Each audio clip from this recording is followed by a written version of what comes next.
我是陈若雪，将军府唯一的小姐。我从小3分钟热度，琴棋书画刀剑医各学3天，把那些老学究气得吹胡子瞪眼。爹为我花光饷银，晚上兼职杀猪赚钱。我年纪轻轻便悟透一事，花钱真爽。宫里太子要选妃，宰相说小女善琴棋书画，贤王说小女善舞刀弄剑。轮到我爹时，他憋红了老脸，也没想出我有什么才艺。小女善败家，皇帝眼前一亮，太子节俭，与汝女甚为般配。哦豁，太子的好日子到头了。我家很穷，我爹是威风凛凛的大将军，平日里不仅镇压叛军，手擒反贼，还要给皇帝捏肩捶背，溜须拍马，连贵妃娘娘的活都一并抢了。夜里就在街角的小铺兼职当杀猪匠，每杀一头猪就得半两钱。可无论他怎么努力，家里都存不下钱。我时常抱着我爹的大腿哭，爹，这么大冷天，你怎么不穿秋裤啊？我爹想拍桌而起，我爹仅仅只是想了一想，他如数家珍般护着家里的最后一张桌子，横眉怒目，你还好意思问？我缝秋裤的钱都被你败光喽！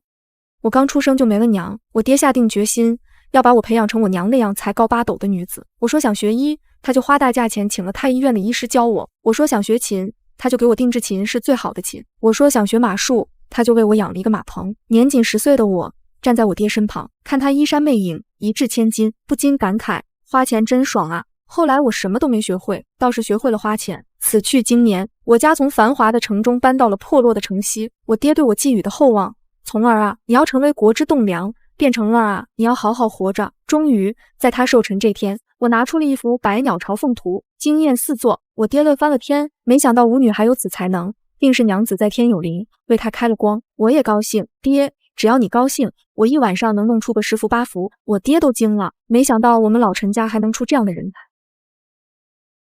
他一乐呵，把画烧了，说是要让我娘也看看。他没想到的是，这画是我从天下第一画楼赊来的。第二天，他替我还完赊欠的钱，手都是抖的。我爹戎马半生，原本是要归隐山林，这下不得不回归朝廷，参加皇帝为太子举办的选妃宴。听说每位参加选妃宴的选手都能得到朝廷补贴的10两银子。我爹原本是要搞那10两银子的，结果我宰相之女秦书燕、贤王之女庞月的画像突出重围，成了3甲。皇帝琢磨良久，说太子妃须与太子相配。满朝文武皆知，太子萧君尧风神俊朗，能文能武，8岁能作诗，15岁能带兵，才华盖世，实乃良婿不二人选。宰相和贤王都曾是我爹的情敌，这下倒是挺直了腰身。娇娘当初选了你，是我们输了，可如今我看你还拿什么跟我们比？我爹吹胡子瞪眼，我爹只能吹胡子瞪眼。宰相傲慢一笑，向皇帝行礼后侃侃道：小女秦书燕，自幼喜静，善琴棋书画，琴声能引蝴蝶起舞，画作曾被天下第一画楼收录。贤王也不甘示弱，向前一步道：小女庞月，年方17，自幼好动，喜欢舞刀弄剑，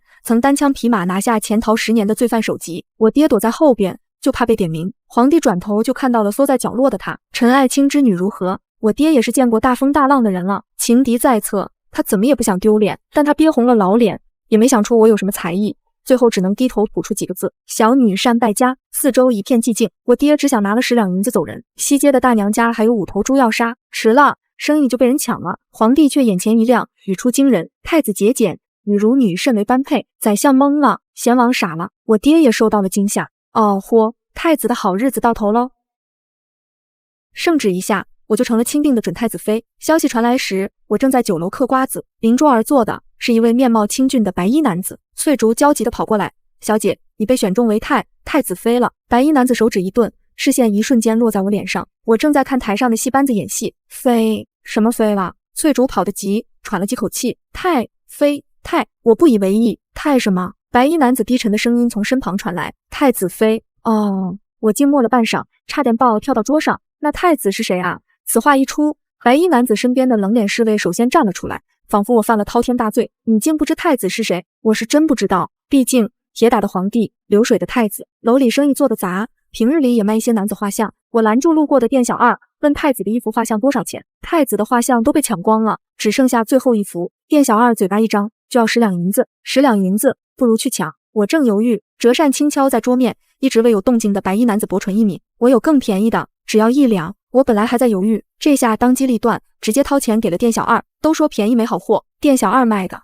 一定是真话。女子身影走远后，侍卫环胸而立，紧皱眉头：主子，听说陈小姐很是能花钱。萧君尧捻着拇指上的翡翠扳指，面色从容：百闻不如一见，更何况姑已经观察了她半个月，日日点凉茶配瓜子馒头，分明是个节俭惯了的女子。传言不能尽信，必然是有人故意散播谣言，破坏此次的选妃宴。姑的眼光一向不会出错，姑为自己攒了20年的嫁妆，也能放心交给她了。侍卫想起方才的情形，有些犹豫，那她为何不挑更便宜的画像买？萧君瑶耳根忽而有些发热，一个节俭惯了舍不得吃穿的女子，却愿意花大价钱买她的画像，那必然是仰慕她已久。我爹最近很是不对劲，总是无缘无故叹气，偶尔精神恍惚，连杀猪都骗了道，几刀下去，猪没死，愣是嚎叫了小半个时辰。我爹连连道歉，他这才哼唧一声，断了气。上次出现这种情况，还是我娘刚去世的时候，我不明所以，在床铺上敲着腿看太子画像。翠竹不仅是府里的管家、厨子、侍卫，也是我最贴心的姐姐。小姐，将军那是舍不得你啊！我爹父母早亡，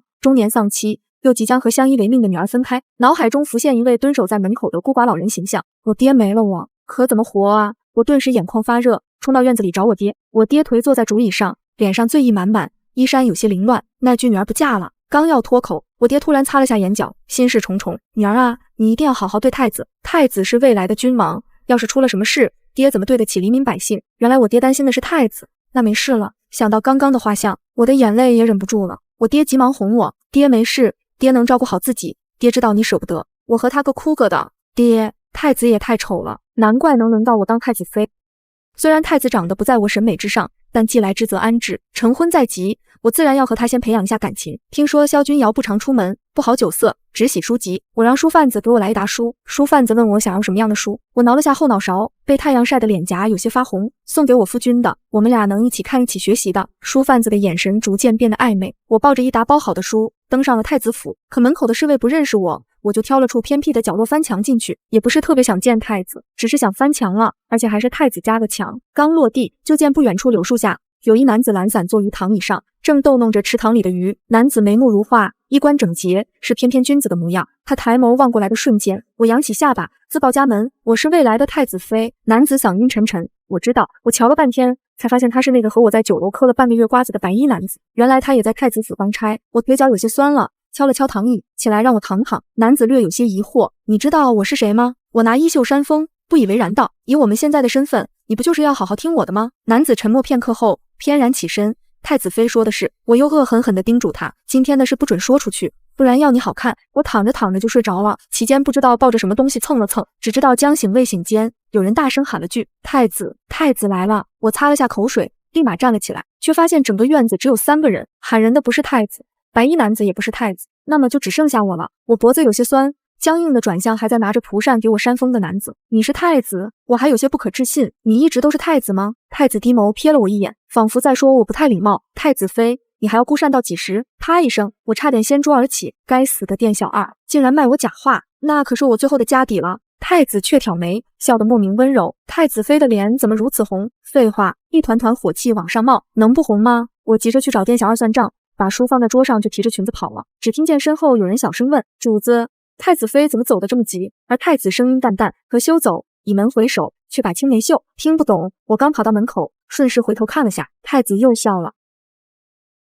我家真是穷得连猪肉都买不起了。给翠竹发完月钱，我下意识喊了声爹。我爹捂紧了小荷包，你喊我做什么？你去找太子呀。有道理。等我匆忙赶到太子府，才发现门口好些人寒暄一团。宰相摸着胡须，我此次来是为与太子商讨闽州水患一事。太傅点了点头，我是为女子学堂重修一事。大理寺少卿拱手道，怀州贪污案涉及众多官员，还需太子定夺。几人视线落在我身上，我是来蹭饭的，但我不好意思说。我抿唇正经道，我是来找太子读书的。是的。紧要关头，我想起了自己送给太子的一沓书。萧君瑶刚走过来，我扯了扯他的衣袖，你快跟大家说说，我上次送你的什么书？他如玉的脸庞有一瞬间的崩裂，你真要哭？当众说，我们正经读书人有什么不好说的？我眨了眨眼睛，都有些急了。对啊，你快说。宰相一行人竖起耳朵，也很是感兴趣。萧君瑶却将我塞进隔壁厢房，掌心发热。别闹，姑忙完就来陪你。我不明所以，在后边招了招手。那你一定要记得回来跟我看书哦。已经走远的萧君瑶突然踉跄了一下。萧君瑶忽然不爱看书了，我问他为什么，他一摆衣袖，朱书尔，姑早已烂熟于心。我不信，是吗？那你背来听听。风吹树叶，扬起一片沙沙声。萧君瑶墨黑的眼眸直直盯着我。陈小姐，她吊着嗓子，刻意压低了声音，似乎格外喜欢来太子府，是为什么？完了，他发现我是来蹭饭的了。其实太子府的饭并不好蹭，因为每次只做我和太子2个人的量，但我恰好能吃2个人的。太子能吃多少，取决于我给他剩多少。我有些慌，我一慌就控制不住音量，自然是因为我饿了。萧君瑶不知想到什么，呼吸有些急促。你送姑的那本书里也有女子说自己饿了，然后我被他打断了思绪。就什么？他不说话，我拧紧眉头。你倒是说完啊！他喉咙一动，莫名问了句：你喜欢吗？喜欢什么？饿了不就要吃饭吗？我虽疑惑，却坚定地点了点头。喜欢。太子呼吸变得更急促了，只留下一句与理不合，就把我赶出了太子府。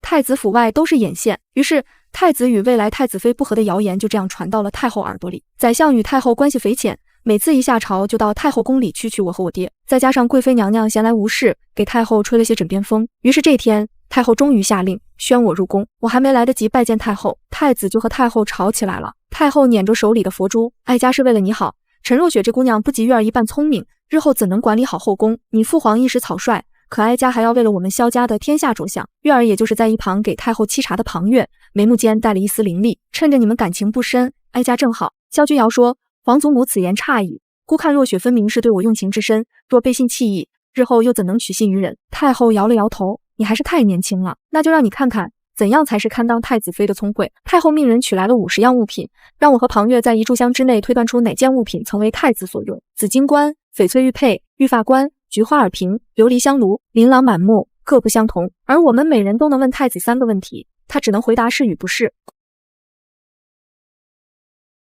宫女们都等着看笑话，谁不知道庞小姐是出了名的聪明人，连潜逃好几年的罪犯都被她抓住了，找出太子用过的东西简直是易如反掌。陈小姐就不一样了，胸无点墨之人，这会儿应该脑子里一片空白吧，不如碰碰运气，随便选个3样。太后娘娘这是故意让陈小姐丢丑呢。我和庞月分别写下3个问题，庞月不知道写了什么，嘴角扬起自信的笑，她谦让道：你先猜吧。围观的人，点香的点香，扫地的扫地，就连萧君瑶也不认为我能猜得出来。我看了眼传回来的纸张，笃定道：是那个翡翠玉佩。太后冷眼：君儿，你怎么能徇私呢？她坚信是萧君瑶在纸上写了答案，可白纸一翻，纸上只有几个黑字。你能用心告诉我答案吗？是，只此一个问题。太后顿了下，忽而望向我，莫非你真的是？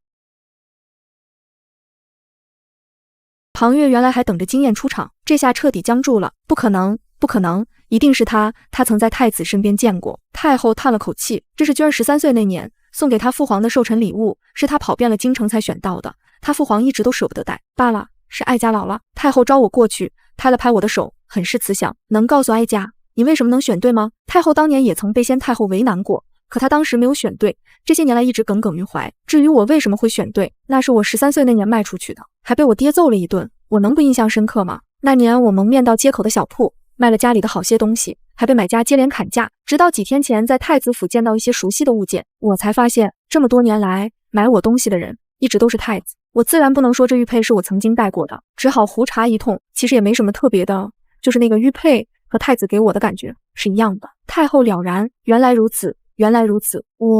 太后娘娘，你到底明白什么了啊？萧君瑶解下披风披在我肩上，眼尾一挑，太子妃果然与姑心意相通。我扯开嘴唇，礼貌一笑。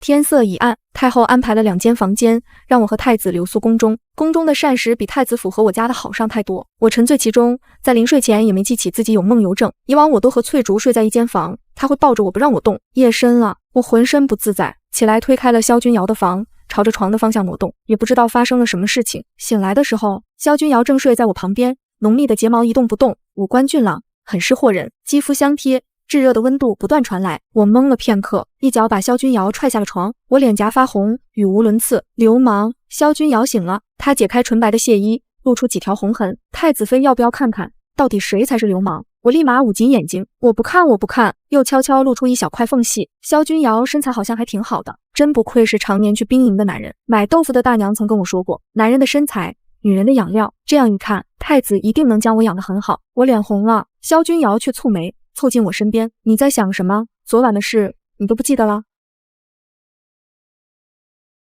我眼睛一转，才发现这是他的房间，所以昨晚我的梦游症又犯了，还不小心冒犯了他。太子千金之躯，哪里是我赔得起的？我矢口否认，我不记得了，什么都不记得了。没想到萧君瑶不依不饶，你是真不记得了吗？那你现在总该是清醒的，姑的身体上甚至还有你的体温，你说说你要怎么补偿？我被念叨的有些烦了，一掀被子，手掌往他胸膛贴了上去，义正辞严，我就摸了。怎么着？未婚夫妻的事怎么能说流氓呢？萧君瑶大概被我吓住了，趁他怔住的瞬间，我提起裙子跑了，手抖得可怕。宰相之女秦书燕一直在我家门口蹲我，我家大门常开，连小偷都不会光临我家，秦书燕却一直遵守礼节，在主人不曾同意的情况下，绝不随意进门。她身着水色长裙，白纱蒙面，很是温柔可人，说话也是轻声细语。上次宫宴匆匆一见，与若雪妹妹很是投缘，不如一同游船逛街如何？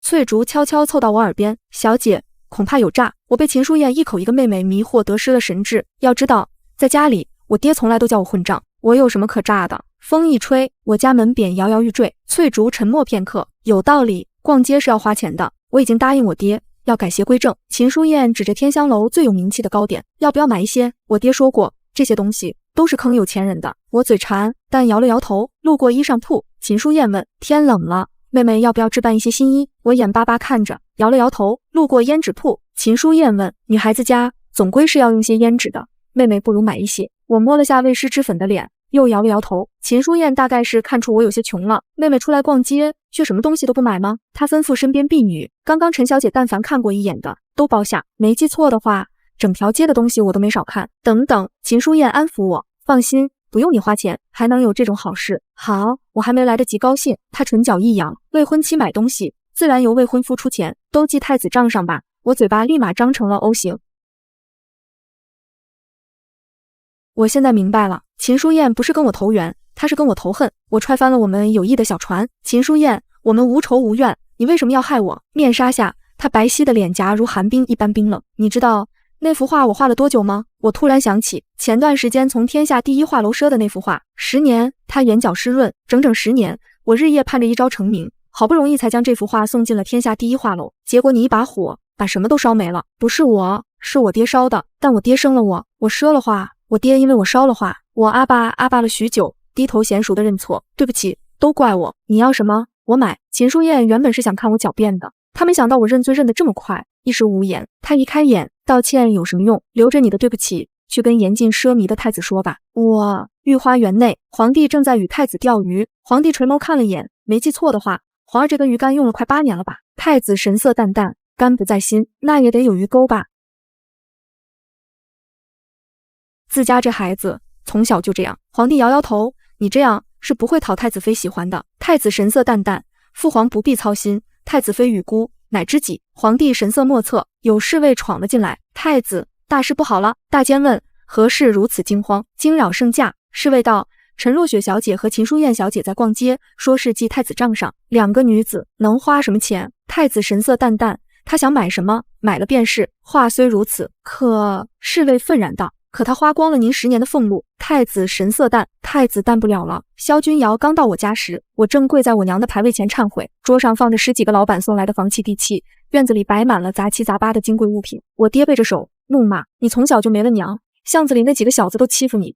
3岁那年，他们把你埋在雪地里，后来你长大了，把他们全都揍了一顿。爹不怪你，我爹是不是老糊涂了？我揍那几个人，分明是因为他们抢我养的蛐蛐。我爹不让我说话，爹爹没什么钱，没让你过上什么好日子。你小时候穿的是别人的旧衣服，吃的是别人碗里的剩饭，可就算这样，你也是平安长大了。爹在说什么啊？我从小锦衣玉食长大，他难道忘了我家是被我败光的吗？爹，我爹横我一眼，你闭嘴。爹知道你从小就羡慕别人有新衣服穿，有山珍海味享用，可就算如此，你也不该这样糟蹋太子的钱。你想要什么？你跟爹说，爹就算杀光天下所有的猪，也必定是要给你买的。我爹拿了根鞭子，老泪纵横。爹今天就当着你娘的面再教教你。我还没开口，翠竹先跪下了。老爷，你就可怜可怜小姐吧，她身子骨弱，受不了这一顿打。我愕然，你们……翠竹往我身上一扑，我可怜的小姐，有什么东西洒进眼睛里？有些辣，我眼眶都红了。我想说，这些东西我都能拿去退掉，但身后突然传来一道熟悉的声音：陈将军，是萧君瑶来了。他垂眸看我，眼里带着怜惜，一切都是姑的主意，与若雪无关。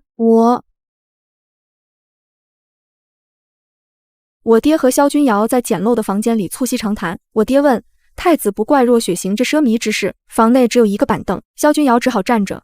姑一直忙于贪污案一事，近来的确疏于陪他他此次行事也能理解。我爹又问，若他本性如此呢？萧君瑶还沉浸在我悲惨的身世中，他说就算是，姑也认了。听完墙角的翠竹很快就回来跟我讲了整个过程，我抱着枕头哭了一晚上。我爹怎么能说我这么多坏话呢？第二天萧君瑶来找我，我眼睛还是肿的，他神色也有些憔悴。我知道是因为我把他的钱花光了，他昨晚或许也像我爹一样去城西杀猪了。毕竟他临走前问了我爹一句，将军杀一头猪能挣多少钱？堂堂太子成何体统？我准备把这些地契还给萧君瑶，手刚伸出去就被他握住了，眉心突然落下一个湿热的吻。太子妃放心，姑定不会让你再过上以前那样的生活。萧君瑶锋利的下颌近在眼前，她真好看啊，心脏砰砰跳个不停，我呼吸都滞了一瞬。完了，我要说什么来着？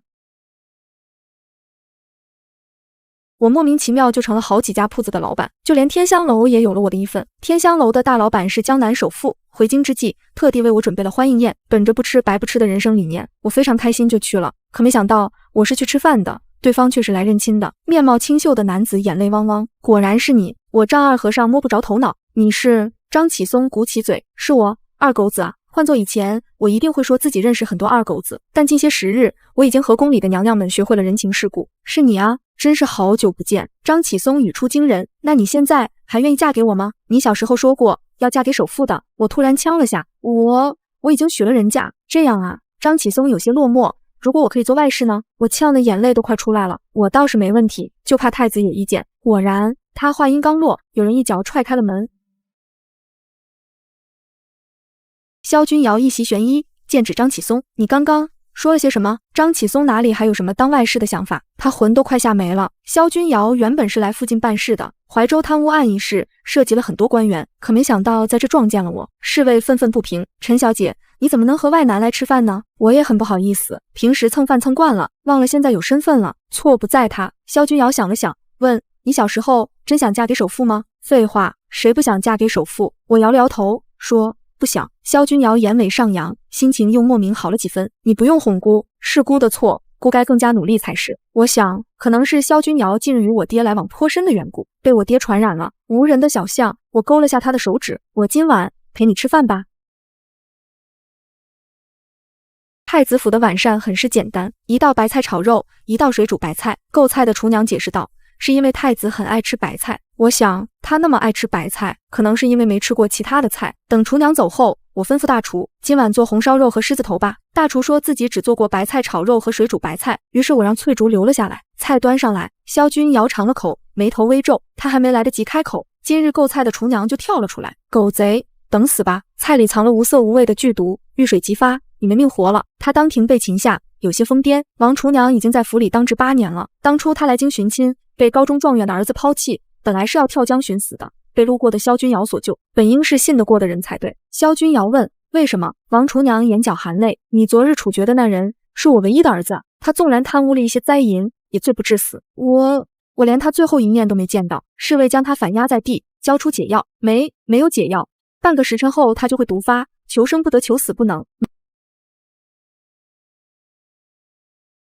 没有解药，我扑到太子身上，哭得惊天动地。太子，你别死啊！一边哭一边问，我明明把白菜换成了红烧肉和狮子头，肉和水都用的天香楼送来的上等猪肉和山泉水，菜是我们翠竹亲手做的，到底哪个环节出了问题？王厨娘癫狂的状态突然停了，她唇角蠕动，你没吃白菜？四周静了片刻，所以你将毒放在了白菜里。王厨娘闭上了眼，天意啊，为什么偏偏是今天？她眼一闭，人就去了。侍卫上前禀报，太子，他提前服毒了。萧君瑶缓缓吐出一口气，拖下去吧。他又低声说了句，太子妃，你抓疼姑了。太医很快就来了太子府，为萧君瑶把脉之后，说太子身体无恙。萧君瑶抚平了我眼角的泪，别怕，以后的菜都是姑先吃。我感动得一塌糊涂，又觉得这样不太好，要是我爹知道，又要骂我了。他说过让我好好对太子的，我又推辞了起来。不行，还是我先吃。萧君瑶说，我先，怎么还抢上了？我当仁不让，当然该我先，我先。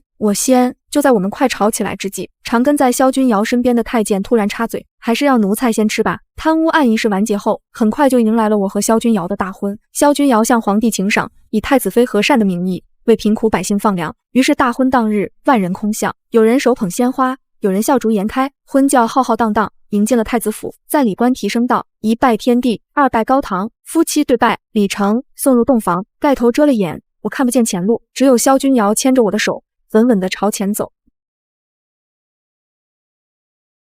一进房间，我就掀了盖头，好热。萧君瑶的眼神有些不对劲，跟头狼似的。我问：你怎么了？穿着新郎服的他长身玉立，眉眼很是俊朗。他垂眸，无事，姑只是突然想起你曾送给姑的那几本书。洞房花烛夜，谁要跟他提书？但昏暗的烛光映出他如玉的眉眼，我突然有种迟来的羞涩。太子，那我们还是先看会书吧。书是萧君瑶从枕头下拿出来的，我一时乐呵，让我看看是什么好东西。太子竟还随床携带，我拿过来翻了几页，很快就笑不出来了。萧君瑶扯开了我的衣带，太子妃，姑来回应你当初那句喜欢了。我当初说什么了？雨打芭蕉，红烛滴落，墙上的人影纠缠，分开再缠绵，情到浓时。他说孤心悦于太子妃，我喘得厉害，声音打颤。我也喜欢太子。皇帝和陈将军在厅内喝茶，皇帝本是在等太子的，但太子一直没来，他一猜就知道发生了什么事，毕竟当初他和皇后也是如此。皇帝低低骂了声混账东西。陈将军今日脾气倒是难得的好，他看到女儿今日红妆的模样，忽然就回忆起了已故多年的妻子，已经18年了啊。皇帝沉默许久，陈爱卿，是朕对不住你。陈将军喝了口酒，摇摇头，皇上何出此言？就算是重来一次，臣也一样会做此决定。18年前，叛军逼上皇城，一部分攻进皇宫，一部分则进了陈府，而陈夫人已经临盆在即。消息传来时，陈振东依然让手下护卫皇城，只挑了小部分兵营救自己的妻子。皇帝平安无恙，陈振东回府，却只看到一地尸体。陈夫人躺在地上，已经死了。陈振东止不住的反胃，身体发抖，他拿起了剑，准备跟着一块儿去了。也就在这时，听到了婴儿的哭啼，那是妻子拼死护住的女儿。这么多年来，他总是拼命对女儿好，似乎这样就能弥补一些对妻子的亏欠。18年前，他没有做错，可他每想起一次，就会在手臂上划一刀。成婚后，尽管萧君瑶很宠我，但还是有莺燕燕往他身边凑。翠竹说：太子妃，你倒是管管啊。我忙着和几个皇妹逛街听曲，又重拾了小时候的陋习，而萧君瑶忙着挣钱，偶尔遇见我爹，他很是委屈。岳父大人，你也没说太子妃这么能花啊。我爹也无辜，你也没问啊。几个皇妹已经招了驸马，把人治得服服帖帖，训男人就跟训狗一样，拿捏他的命脉，他就对你言听计从了。对，有些人就是给脸就爬你头上来。皇嫂，听我们的准没错。远道而来的姨娘也劝我，只有掌握了经济大权，你才能成为家里唯一管事的，你只有这样那样，听得我头都大了。其实不用这么麻烦，等萧君瑶领完俸禄回来，我两手一摊，给我。萧君瑶沉默了。太子妃，你近来越发什么？越发美了。太子一心扑在我身上，皇后自然有些不满。身为太子，自然不能专宠一人。他送了几个如花似玉的美人来太子府，一来若太子瞧上了，正好合了他心意；二来若太子没瞧上，也正好挑起我们之间的矛盾。只要我无理取闹一番，太子指不定哪天就改主意了。没想到我非但没有不满意，还很是高兴。太好了，这样萧君瑶可以养我们一群人了。恰好回来的萧君瑶脸色有些发白，她难得发脾气。你似乎很开心，你一点也不关心姑的身体吗？几位美人当晚就被送了回去，母后嫌姑不够累。皇后还想说什么，萧君瑶又把人塞进了皇帝的后宫。这下皇后是什么也不说了。自从那几个美人被送进父皇的后宫，皇后看我的眼神就跟看仇人似的。我倒是无所谓，反正我也不常进宫。可萧君瑶偏偏要带我进宫赴宴。宴会上，皇后皮笑肉不笑，太子妃近来可好？我啃着鸡腿点头，挺好的，吃得好睡得好。皇后脸色一僵，本宫问的是你可曾为太子绵延子嗣？我差点被鸡腿噎住。萧君瑶替我擦了擦嘴，淡淡道：母后若无事，不如多关心父皇。皇帝在一旁轻咳一声，眼神飘向新入宫的美人。皇后气得不轻。回府路上，我扯了扯萧君瑶的袖子，你母后好像更讨厌我了。萧君瑶捏了捏我的手，不用管她。我想了想，又问：那我们要绵延子嗣吗？萧君瑶的耳根忽然红了，她别过脸去，回府再说。回府后，萧君瑶就把我抱进了寝殿。我以为她要跟我讨论子嗣大事，结果她从枕头下掏出几本书。你先看看这个。我接过来一瞧，全是育儿经，如何孕育健康皇孙太子妃孕期膳食指南、皇室子嗣教养手册。我眼睛都直了，这么多。萧君瑶一本正经，姑让人搜罗了整整3个月。我翻了几页，头都大了。她突然凑近，在我耳边低声道：若雪，我们慢慢来。我心跳漏了一拍，烛光下他的眼睛亮得惊人，我鬼使神差地点了点头。后来我才知道，他说的慢慢来是什么意思。第二天我起不来床，翠竹进来伺候我洗漱时，笑得一脸暧昧。小姐，太子吩咐了，今日您不用早起，想睡到什么时候都行。我把头埋进被子里，丢死人了。翠竹又说，太子还说了，晚上带您去看花灯。我从被子里探出头，真的？翠竹点头，真的。太子一大早就出门办事了，说是一定赶在日落前回来。我一下子就不困了，爬起来就开始挑衣裳。翠竹在一旁偷笑，小姐，您可真没出息。我理直气壮，我这是给太子面子。日落时分，萧君瑶果然回来了，他换了一身月白长袍，比平日里少了几分威严，多了几分温润。我盯着他看了好一会儿，他走过来，捏了捏我的脸，看什么？我老实回答，看我夫君好看。他愣了一下，随即笑起来，眼尾上扬，走吧，带你去看看京城的花灯。街上人很多，萧君瑶一直牵着我的手，走到一处猜灯谜的摊位前，我停下脚步。摊主是个老头，笑眯眯地问，公子小姐，猜灯谜吗？猜中了有奖。我看向萧君瑶，他挑眉，想要什么？我指着最大那盏兔子灯，那个。萧君瑶上前看了一眼灯谜，画时圆，写时方，东时短，夏时长，打一字。他想都没想，日。老头瞪大了眼，公子好才学。他又连猜5个，全对。老头心疼地把兔子灯递给我，脸都皱成了苦瓜。我抱着灯，笑得合不拢嘴。萧君瑶低头看我，这么高兴。我用力点头，我夫君真厉害。他唇角上扬，又捏了捏我的脸，往前走了一段，他突然说，若许，以后每年我都给你一盏灯。我抬头看他，他的眼睛里映着满街的花灯，亮得惊人。我垫脚在他脸上亲了一口，他怔住了。回府的路上，萧君瑶一直没说话，我以为他生气了，小心翼翼地问，你不高兴吗？他停下脚步，转身看我，若许，你知道在大街上做这种事意味着什么吗？我眨了眨眼，意味着我很喜欢你。他深吸一口气，下一秒我被他打横抱了起来。回府，我搂着他的脖子，小声说，其实我还可以多亲几下。他的脚步更快了。那晚的兔子灯被我放在床头，第二天醒来时，他已经被压扁了。翠竹进来收拾时，笑得直不起腰，我脸都红了。萧君瑶倒是面不改色，再买一盏就是。